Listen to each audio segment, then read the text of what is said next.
Los conocíamos. Los humanos habían formado parte de la coalición planetaria unida durante cientos de años para cuando nos tocó enfrentarnos a los Prosk. Los humanos eran ventajistas, regateadores, piratas y en general una afrenta a la sensibilidad intergaláctica. Incluso sus diplomáticos oficiales, cuerpos militares y mentes ilustres eran apenas mejores que los simios de los que habían evolucionado. Era la única raza conocida cuyos miembros irían a la guerra entre ellos. Y cuando los pacificadores de la coalición intervenían para disolver los conflictos, alguna facción humana siempre se quejaba en el consejo de que la coalición tenía favoritismo, incluso cuando lo único que se hacía era desarmar a ambas partes e introducir árbitros neutrales para facilitar las negociaciones. Sus naves eran completa basura. Su conocimiento médico era rudimentario. Su destreza física era escasa, siendo simios sin pelo con poco más que una impresionante fuerza de mordida como arma natural. Sus sociedades eran conflictivas, ineficientes mezclas de prioridades mal seleccionadas y corrupción en muchos sentidos. Sus idiomas, sí, más de uno, eran desastres improvisados, aparentemente diseñados con el propósito expreso de destruir cualquier sistema de traducción IA que intentase descifrarlos.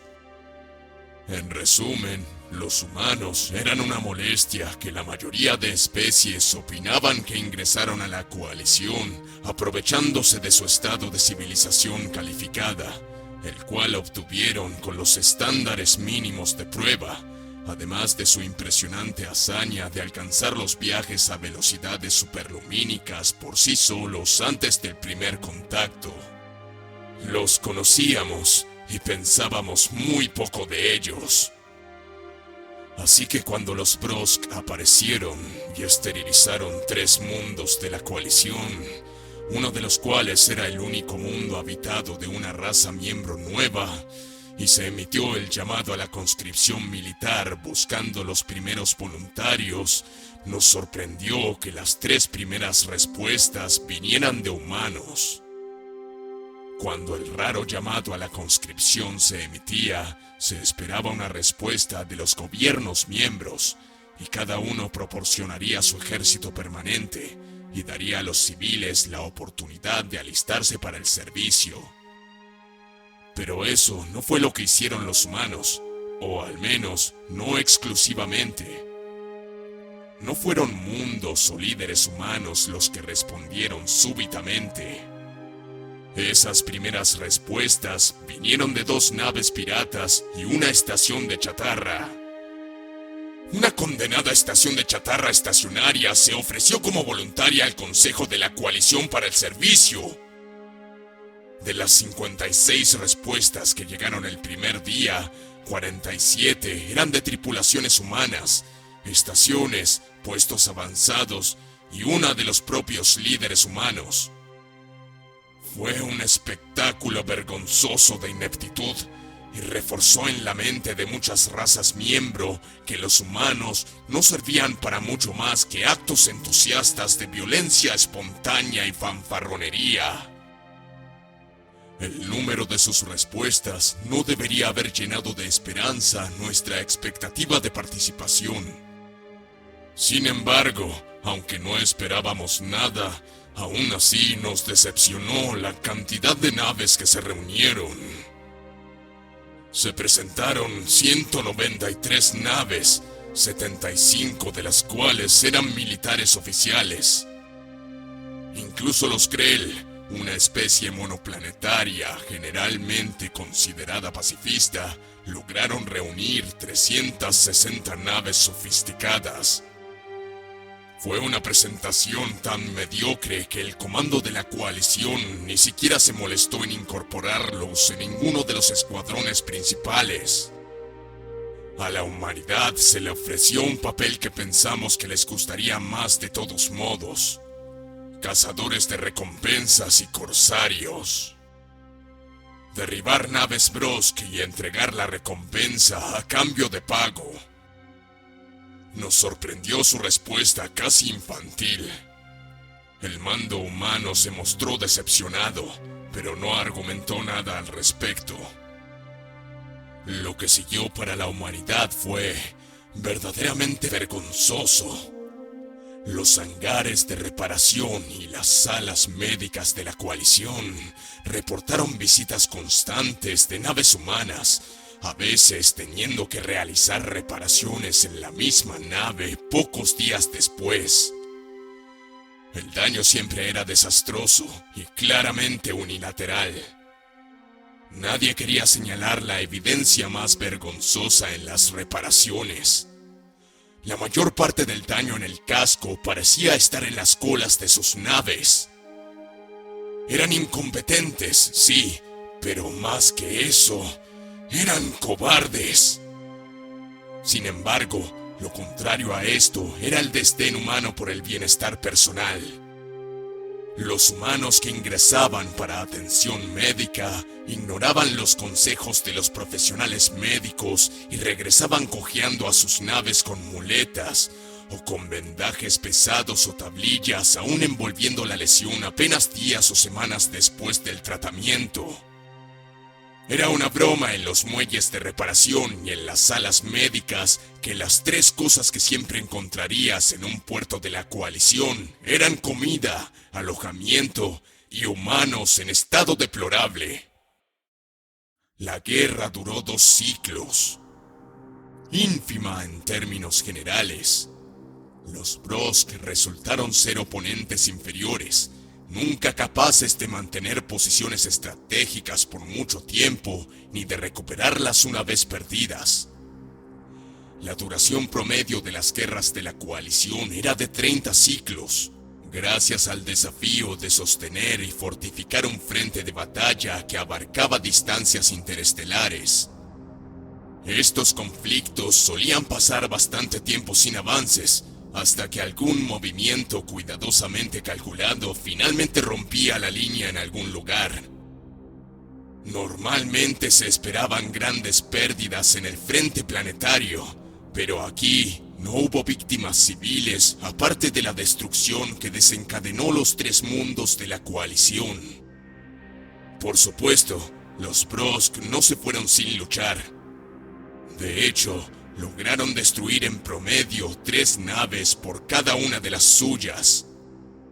Sin embargo, sus sistemas de defensa planetaria, construcción de naves y distribución de la potencia de fuego en el frente eran débiles y mediocres.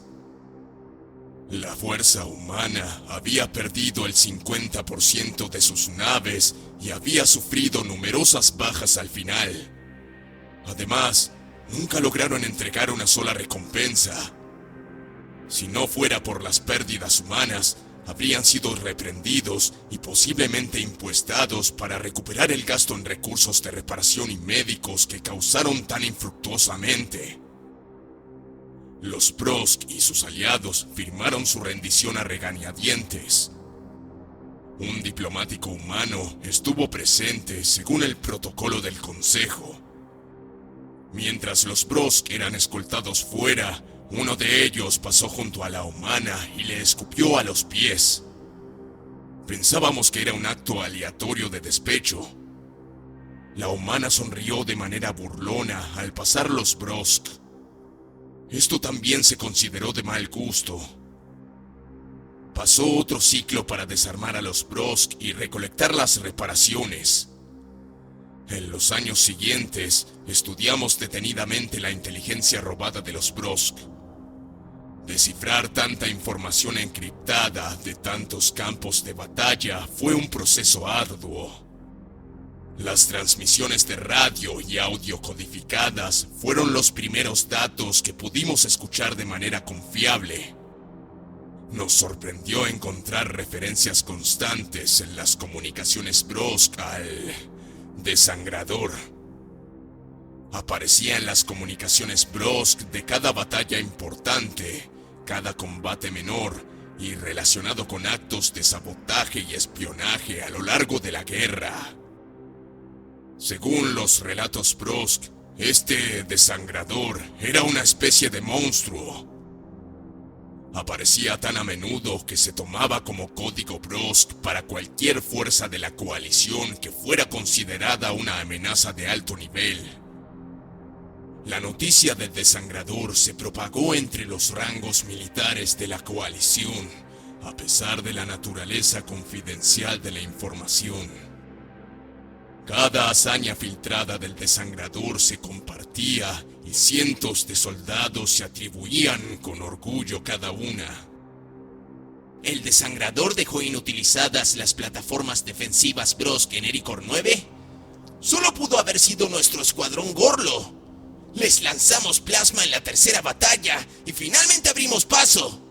Se escuchaba en una base Atrak, mientras que a años luz de distancia, un soldado Nonolim presumía: suena como si fuéramos desangradores para esa escoria Brosk. ¿Oíste cómo eliminamos sus plataformas defensivas en Ericor 9? Y así sucesivamente. Para cuando desciframos las comunicaciones de video Brosk, parecía que la mitad de la coalición estaba tripulada por desangradores. El título estaba pintado en cascos por soldados orgullosos y bulliciosos. Era un título dado a héroes retirados, y era el nombre asumido por varios equipos de fuerzas especiales recién fundados. Los conocíamos, a los humanos. Eran nuestros primos vergonzosos, nuestros indeseables incapaces. Eso era lo que pensábamos. Sin duda, piratas humanos y soldados por igual eran motivo de burla, incluso estos años después de la guerra, en cientos de puertos de cientos de sistemas estelares, hasta durante el momento en que vimos nuestro primer video Brosk desencriptado. Era la transmisión de uno de los mayores teatros de la guerra. Nuestra primera pista de que no todo sería como parecía fue que la marca de tiempo era demasiado temprana, 10 días comenzada la guerra. El video comenzó y la inteligencia y el comando de la coalición observaron a través de los ojos Brosk por primera vez.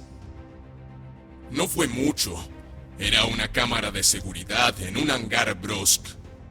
Una docena de destructores Brosk estaban casi completados. De repente, hubo una ráfaga de actividad frenética mientras los equipos de construcción huían de las naves. Una nave pasó a toda velocidad e incineró cada destructor, desplegando todo su poder infernal de manera súbita. La transmisión se cortó. Habían sido 15 segundos de video y definitivamente no era posible distinguir la nave que había realizado el bombardeo. No coincidía con ningún informe de combate de la coalición. El segundo video fue cuando la verdad comenzó a salir a la luz. Se trataba de una matriz de vigilancia de destructores. Estaba persiguiendo una nave, visible solo como un punto de luz blanca, mientras sus propulsores dominaban la huella de la nave en pantalla. El destructor lanzaba fuego intenso mientras perseguía a esta pequeña nave que alcanzaba velocidades incomprensibles para un combate aéreo. El ruido en las comunicaciones de la nave era caótico y entrecruzado, pero una palabra se repetía ocasionalmente por todas las partes en el enlace de comunicación. ¡Desangrador! El destructor logró impactar directamente y romper el blindaje de la pequeña nave, y los oficiales de comunicación Brosk repitieron el informe de estado triunfante. Núcleo de fusión del objetivo, rupturado. Escudos, inactivos. Sistemas de armas de energía, capacidad baja. Unidad de FTL, inactiva. Este desangrador, parecía, era uno que los Brosk habían logrado eliminar. O al menos, eso parecía.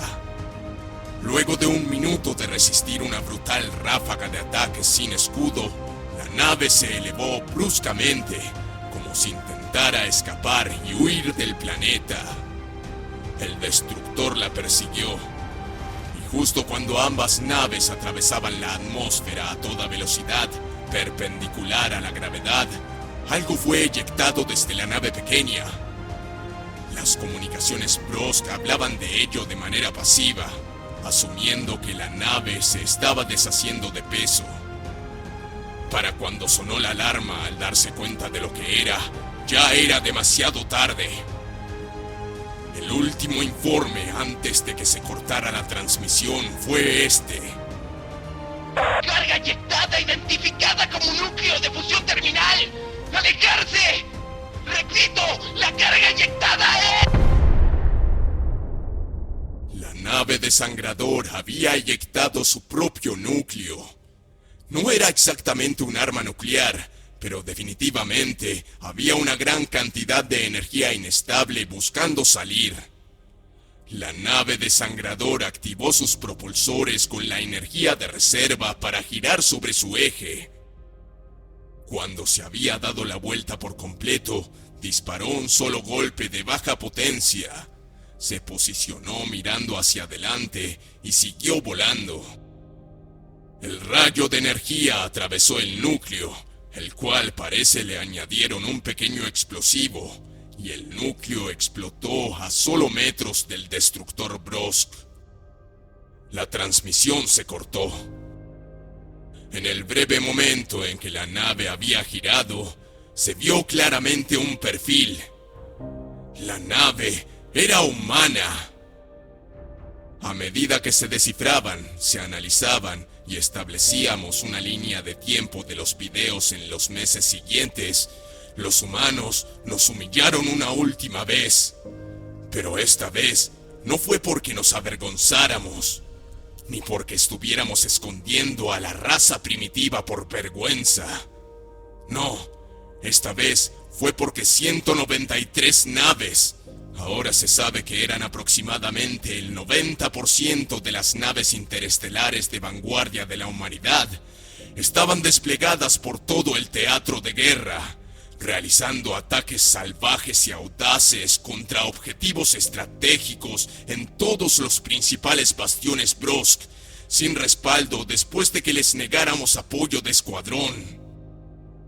En muchos casos, atacaron solo antes de que la flota de la coalición apareciera, eliminando centros de producción, cadenas de suministro y almacenes, puntos de comunicación, y a veces, incluso, realizando ataques imposibles contra buques insignias Brosk en naves ensambladas con chatarra y mantenidas unidas con alambre y oraciones. Luego la coalición llegaría y jugaría a la guerra, sin darse cuenta nunca de lo mucho más fácil que se les había hecho el trabajo.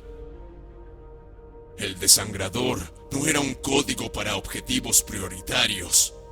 Desangrador era el nombre dado a una raza desconocida de genios de la guerra, a temerarios suicidas, a la especie que podía sacudirse las heridas fatales de la guerra con solo breves periodos de recuperación. Los desangradores eran los soldados que silenciosamente eliminaban cruceros Brosk para que las naves de la coalición pudieran escapar de enfrentamientos desfavorables. Los desangradores eran aquellos que ponían botas en el terreno y desactivaban las defensas planetarias. Los desangradores eran los piratas que abordaban buques insignia enemigos, eyectaban a los comandantes Brosk antes de interferir las comunicaciones, configurar núcleos para explotar y huir de la escena antes de que la coalición llegara para la batalla. Los desangradores eran quienes preparaban naves de carga capturadas llenas de combustible y suministros médicos para las fuerzas de abordaje de la coalición. Los desangradores eran quienes liberaban naves esclavistas Brosk, quienes diezmaban las fuerzas de combate Brosk. Los desangradores eran quienes tomaron la capital Brosk. Los desangradores eran quienes obligaron al mando Brosk a rendirse, sosteniendo una pistola en la espalda del tirano Brosk mientras transmitía la declaración. Los desangradores eran singularmente humanos. La coalición pasó años dándose palmadas en la espalda por una guerra bien peleada. Estábamos colocando medallas en el pecho de soldados que habían recogido los restos de los humanos. Venerábamos a comandantes que rompían líneas defensivas que los humanos habían debilitado días antes. Celebramos un trabajo bien hecho y ni siquiera invitamos a la humanidad a la mesa. Los humanos pusieron la otra mejilla ante las burlas, el abuso y la burla de soldados, comerciantes, políticos y civiles en todo el sector. Nunca cobraron una sola recompensa. Nunca exigieron ni un ápice de gratitud. Nunca tomaron represalias. Ni un solo pirata se presentó para reclamar el crédito. Cuando se reveló la verdad, representantes de la coalición visitaron el mundo capital humano para ofrecer una declaración pública de reconocimiento y un regalo sustancial en agradecimiento. Un monumento había sido erigido allí en la capital por artistas humanos. Eran los 3 mundos esterilizados que habían sufrido antes de que alguien pudiera responder a la amenaza, cada uno llevado y acunado por ángeles, mitos humanos, guardianes de las almas de los muertos. Había un mensaje escrito allí, un epígrafe para 3 mundos, a los cuales la humanidad no debía nada. Concédeles descanso. Levantaremos una espada de fuego para custodiar el lugar de reposo. Educadamente, pero con firmeza, rechazaron a los representantes y el regalo. Ahora los conocíamos, finalmente. Eran piratas, eran astutos, eran ladrones, eran un pueblo peleador, ineficiente y violento. Y honorablemente, desinteresadamente, excluyeron a incontables personas en ambos lados de la guerra, salvándolos del fuego.